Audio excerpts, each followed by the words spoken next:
بچی تا بالکل ٹھیک ٹھاک خبر وکړه چونکه دا پورا خاندان دی د وایرس په کووډ-19 کې دا و قسمه وایرس دی دا چې کله د دوهان نه ډیولپ شنو څوک دې ته دوهان وایرس وایي څوک دې ته د کووډ-19 په حواله سره چې وانه وایرس کې موجود دي نو دې ته کووډ-19 وایي څوک ته کوډ-2 وایي او په دې کې نور سارس او مرس نور د نمونه دي د وایرس هغه نمونه داسې دي چې هغه ته ما نو دا هغه نه سنه ولاړېږي خو دا 7 کایند اف وایرس دي دا د زناور او د انسان وایرس میوټیشن کړی دی او دا هغه میوټیشن نه دا ډیولپ شوی دی دا واحد یو وایرس چې دا د انسان نه انسان ته لګي دا نن سبا چې کوم وبا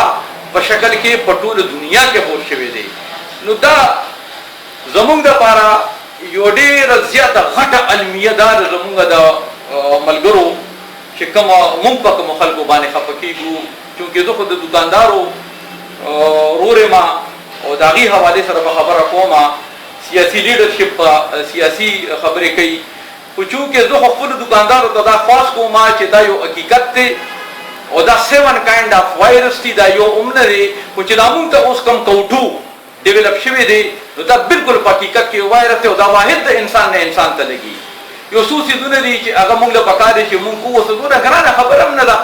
د مسلمان په حیثیت باندې صفایي کولو او د خپل ځان د صفایي خیال ساتل دا خو د هر مسلمان د ایمان یو جز دی یو ایسره که مونږ لاس وینځو مونږ ماسک یوز کوو او مونږ نه غوندې د یو بل یو خاص فاصله کې کینو او مونږ ګیدرینګ ته نه ځو رش ته نه ځو نو دا څه دومره لویه خبره خو د مونږ دپاره نه ده که مونږ د دې دپاره دا احتیاطونه وکړو نو زما را خیال چې زموږ نه سم نه کمیږي الټه به مونږ ته د دې بینیفټ ملاویږي چونکې په هسپتالونو باندې بوج سیوا شو او زه هغه خلکو ته سلام پیش کوم چې نن په هسپتالونو کې ډیوټۍ کوي که هغه په هر حیثیت باندې لګیا دي زمونږ بچي دي زمونږ خویندې دي زمونږ اولاد دی یو مستقبل زمونږ ګورې ډېر زر داسې بلې میاشت پکې را روان دی چې د هسپتالونه به زمونږ ډک شي مونږ سره به بیډونه ختم شي زموږ ډاکټران ډېر زیات متاثره شو زموږ نرسنګ سټاف ډېر زیات متاثره شو زموږ د انتظامیه ملګري ډېر زیات متاثره شو زه ټولو ته دا درخواست کوم چې تاسو مهرباني وکړئ دا کووډ-19 چې نن کوم وبا را او نن کوم وایرس خور شوی دی نو د دې نه ځان خپل خاندان او خپل بچي محفوظ وساتئ شکر الحمدلله ورلډ وایز خو د پټرولو ډېر لوی یو پیداوار روان و او د هغه پیداوار چې کم کېدو نو هغې سره ډیمانډ کم شو چونکې لاکډاون په ورلډ کې وشو نو چې ورلډ کې لاکډاون وشو نو د پټرولو او د ډیزلو ډیمانډ کم شو چې ډیمانډ کم شو نو خو سټاک ته لاړل چې سټاک ته نو ډیپون خو موږ سره ډک دي چې موږ سره ډیپون ډک دي نو زه بیا نه پوهېږم چې ولې په پټرول پمپو کې دا پټرول نشته اوس د دغې ما سره دننه اوس خبر نشته چې د هغې زه وضاحت وکړم یو خبره کولی شم چونکې موږ